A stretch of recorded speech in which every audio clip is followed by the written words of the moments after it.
दोस्तों, भाजपा पार्टी में चाटुकार लोगों की कमी नहीं है। मोदी साहब अमेरिका दौरे से वापस इंडिया आए तो भाजपा के सांसद हंसराज हंस गाना गाने लगे। ऐसा लगता है जैसे किसी जंग से लड़कर वापस आ रहे हों। और गोदी मीडिया भी कम नहीं है, वह भी वाहवाही करने में लगी हुई है। इस पर सुप्रिया श्रीनेट ने गोदी मीडिया को खूब खरी खोटी सुनाई।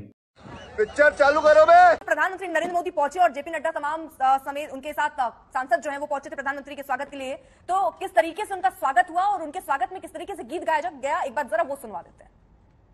गड़ियाली दे निकालनी मेरा पिया घर आया, हे लालनी मेरा पिया घर आया, आजा रे मोदी तेरा रस्ता उड़ीक दिया। बहुत अच्छा लगा यार। गड़ियाली दे निकालनी मेरा पिया घर आया, हे लालनी मेरा पिया घर आया।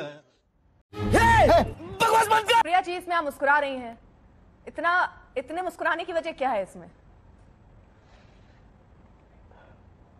भाई मैं हिंदी भाषी हूँ, हिंदी क्षेत्र से आती हूँ। पिया तो किसी और को नहीं कहा जाता है, ये क्यों गा रहे हैं मुझे समझ में नहीं आ रहा है।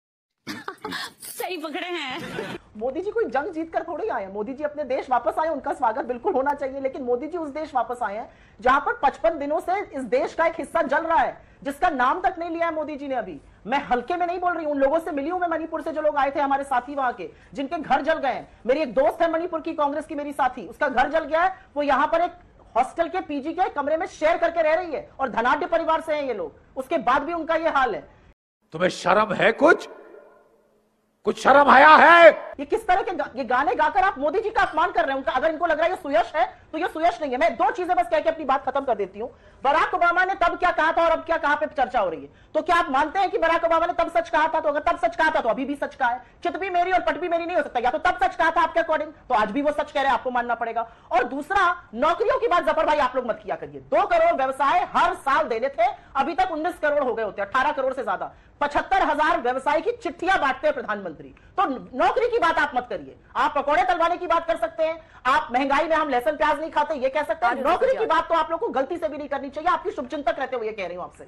तो मुझे लगता है कि चित भी मेरी पट भी मेरी नहीं चलेगी। और जो भक्ति का ये नमूना ये लोग दिखा रहे हैं जाकर, ये प्रधानमंत्री को अपमानित करता है, ये प्रधानमंत्री के लिए यश अर्पित नहीं करता है।